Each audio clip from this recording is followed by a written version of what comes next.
nós falamos sobre um resultado bastante apertado, 6-5, e todas as interpretações que vêm dos ministros relativas a esse caso. Qual a sua avaliação desse julgamento no STF na noite passada? Olha, foi um julgamento surpreendente, até emocionante, porque até o último minuto ninguém esperava o voto da ministra, ninguém sabia como votaria a ministra Rosa Weber. E, inclusive, os próprios colegas não sabiam, haja vista o indicativo que deu o ministro Barroso quando votou e sem segurança no resultado, né? Mas foi muito bom. A ministra Rosa Weber conseguiu salvar um pouco vamos dizer assim, a imagem do Supremo Tribunal Federal, mas nós sabemos que esta decisão é apenas provisória, porque possivelmente haverá muita pressão para dentro de pouco tempo ser colocada em pauta as ADIMs, onde em controle concentrado o Supremo Tribunal Federal vai julgar as ações diretas de constitucionalidade. A senhora sempre foi uma crítica dentro do judiciário, né, uma crítica dos equívocos. A senhora acredita, doutora Eliana Calmon, que se houver esta mudança no entendimento do Supremo, quando forem julgadas as ações declaratórias de constitucionalidade, a interpretação em relação à prisão em segunda instância, que nós teremos, como disse o ministro Barroso, citando casos bastante concretos, né, a absoluta impunidade no país, ou a volta da impunidade? Eu não digo a absoluta impunidade, mas eu acredito que seja mais um golpe à punibilidade necessária em um país que está, vamos dizer assim, semeado de corrupção. Então, essa impunidade sempre foi chancelada com as teses do Supremo Tribunal Federal, e esta mais, que vem a partir de 2016, que é realmente deletéria para qualquer país que quer combater a corrupção. Doutora Eliana, uma pergunta de ouvinte que eu vou repassar à senhora diante dessa discussão que ainda vai seguir no Supremo Tribunal Federal a respeito das ações sobre a prisão em segunda instância. A dúvida é bem prática com relação à prisão do ex-presidente Lula. Bom, de acordo com a decisão de ontem, ele poderá ser preso aí nas próximas semanas. Digamos que o Supremo julgue essas ações no próximo mês, daqui a algum tempo. Como é que fica a situação do Lula? Ele fica preso, não fica preso? O que essa decisão no Supremo pode refletir no destino do ex-presidente? Ele será, como outros também, soltos imediatamente, enquanto não for julgado o último recurso que estiver pendente de julgamento.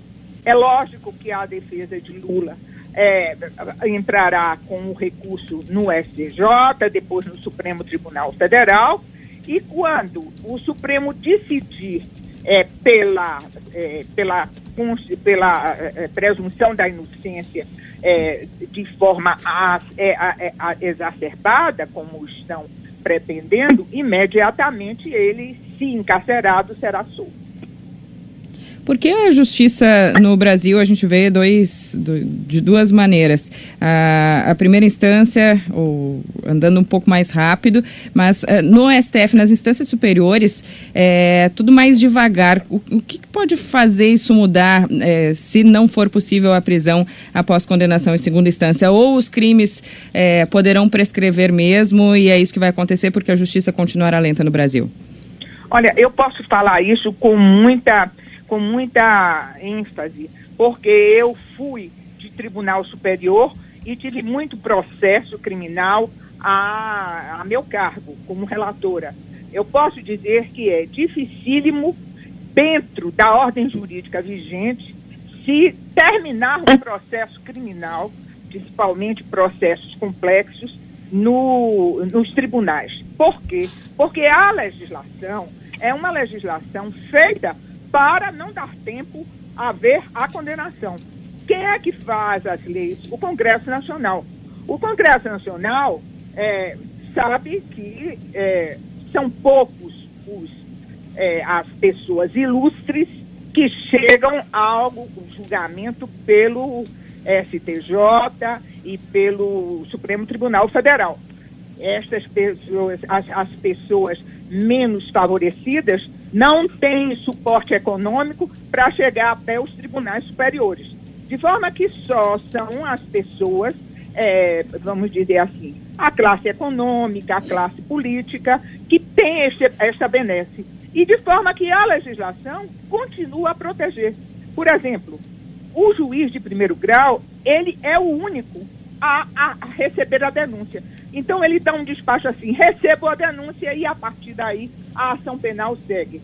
Em um tribunal superior, é o colegiado. No Supremo, 11 pessoas a discutir se recebe ou não recebe a denúncia, ainda com pedido de vista. No STJ, são 15 para discutir se recebe ou não a denúncia. E por aí vai.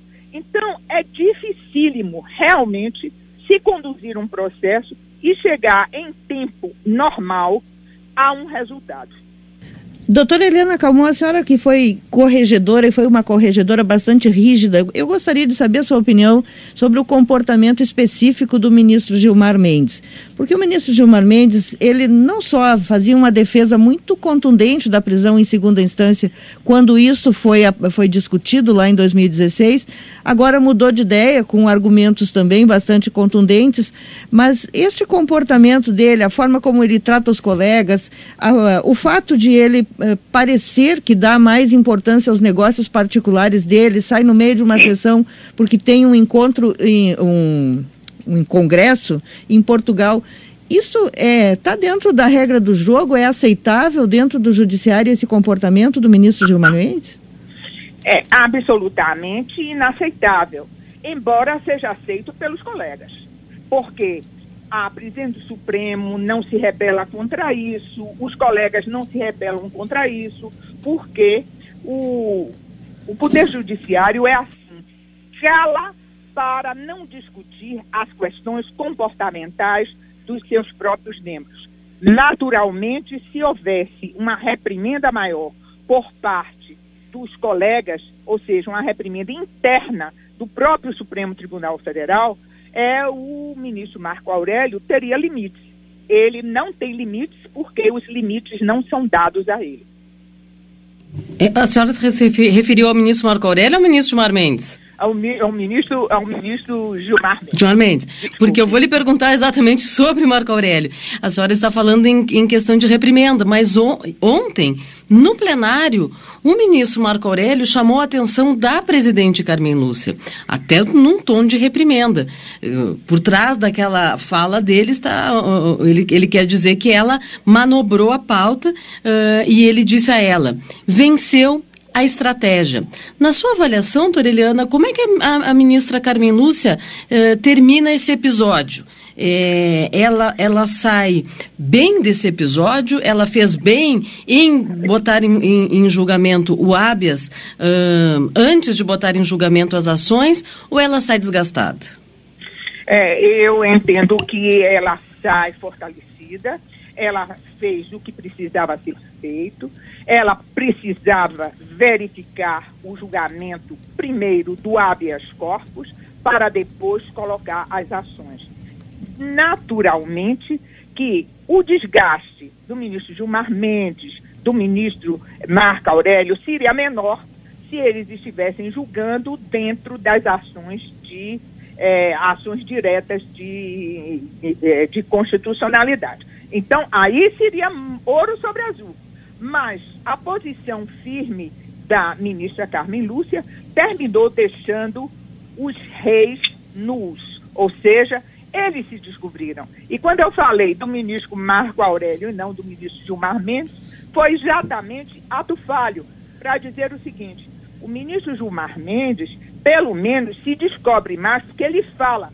E o ministro Marco Aurélio, ele sempre fica um pouco mais na retaguarda e se privilegia de estar mais na retaguarda. Ontem ele não se conteve ele terminou deixando claro o que é que acontecia, né?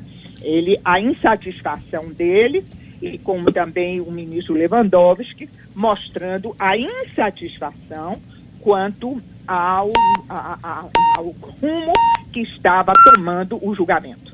Nós lhe agradecemos, ex-ministra do Superior Tribunal de Justiça, Eliana Calmon. Bom dia, bom trabalho para a senhora. Tá, muito obrigada.